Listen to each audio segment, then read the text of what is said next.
মহাসড়কে যানবাহনের চাপ কেমন দেখছেন আজকে, আর ভোগান্তি রয়েছে কিনা সেই বিষয়েও আপনার কাছে বিস্তারিত জানতে চাই।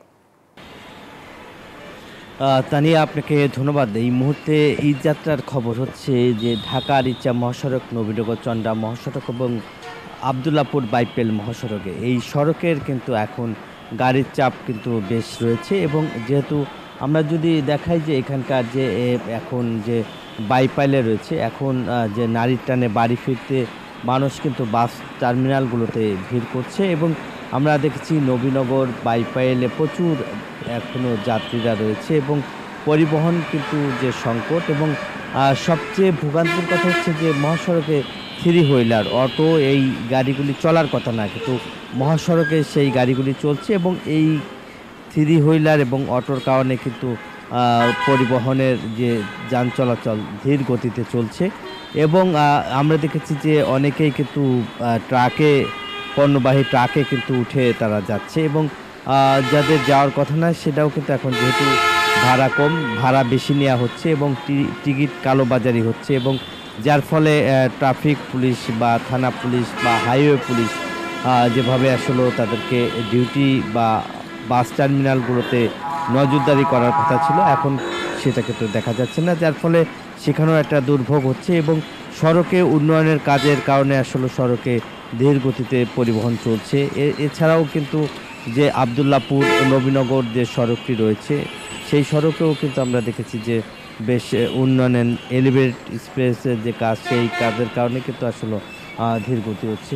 এবং আমরা যদি একটু দেখাই যে এখানকার যে সড়কে মহাসড়কে কাজ হওয়ার ফলে মূলত সড়কে কিন্তু ছোট হয়ে যাওয়ায় কিন্তু সিঙ্গেল পরিবহনগুলি চলছে, যার ফলে একটু গাড়ির চাপ রয়েছে। এবং যার ফলে এখন কিন্তু দেখতেই পাচ্ছেন যে এই সড়কে কিন্তু যে নিরাপত্তার জন্য কিন্তু হাইওয়ে পুলিশ কাজ করছে এবং বিভিন্ন পয়েন্টে কিন্তু আপনি জানেন যে ছিনতাই মোকাবেলা করতে কিন্তু ট্রাফিক এবং হাইওয়ে থানা পুলিশ কিন্তু বেশ কাজ করছে। এই ছিল আমার কাছে ঘরে ফেরা মানুষের সর্বশেষ খবর। একই খবর জানতে আমার আর এক সহকর্মী রয়েছে গাজীপুর, যাচ্ছি জাহাঙ্গীরের কাছে। জাহাঙ্গীর।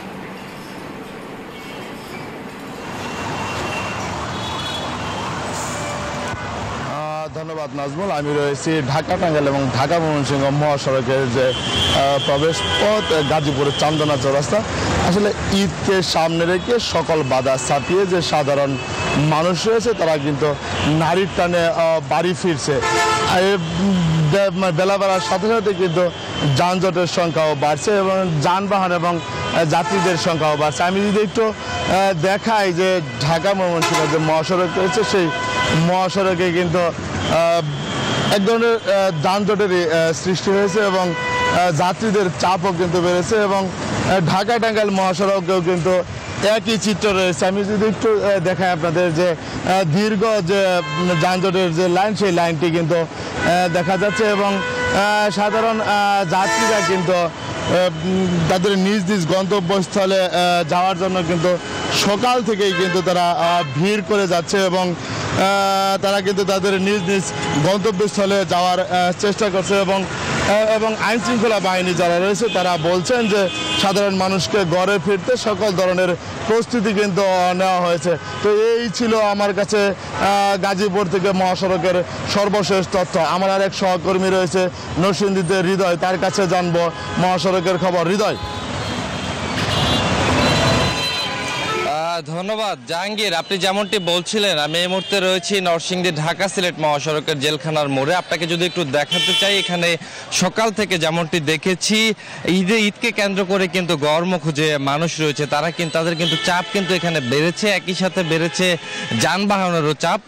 আমরা যেমনটি দেখেছি এই ঢাকা সিলেট মহাসড়কের 52 কিলোমিটার অংশে কিন্তু 4 লেনের যে প্রশস্তকরণ রয়েছে সেই প্রশস্তকরণে কাজ চলছে, যে কারণে প্রতিনিয়ত কিন্তু এখানে ভোগান্তি দুর্ভোগের সৃষ্টি হচ্ছে। একই সাথে যানজটে কিন্তু নাকাল হয়ে পড়েছে এই জেলখানার মোড়। একই সাথে কথা বলেছিলাম নরসিংদীর পুলিশ সুপার আব্দুল হান্নানের সাথে। তারা যেমনটি বলছেন যে আসলে এই ঈদকে স্বস্তিময় করে তুলতে একই সাথে এখানে বেপরোয়া গতিতে না পারে, সেই জন্য কিন্তু এই ঢাকা সিলেট মহাসড়কের পুলিশের পক্ষ থেকে কিন্তু টোল বসানো হয়েছে। একই সাথে তারা কিন্তু তাদের পক্ষ থেকে অভিযান পরিচালনা করছে। তো সবকিছু মিলিয়ে নরসিংদী থেকে এই ছিল আমার কাছে সর্বশেষ। ফিরে যাব স্টুডিওতে তানিয়ার কাছে। তানিয়া, হৃদয় আপনাকে ধন্যবাদ। এই ঈদে জামা জুতো অ্যাক্সেসরিজের ডিসকাউন্ট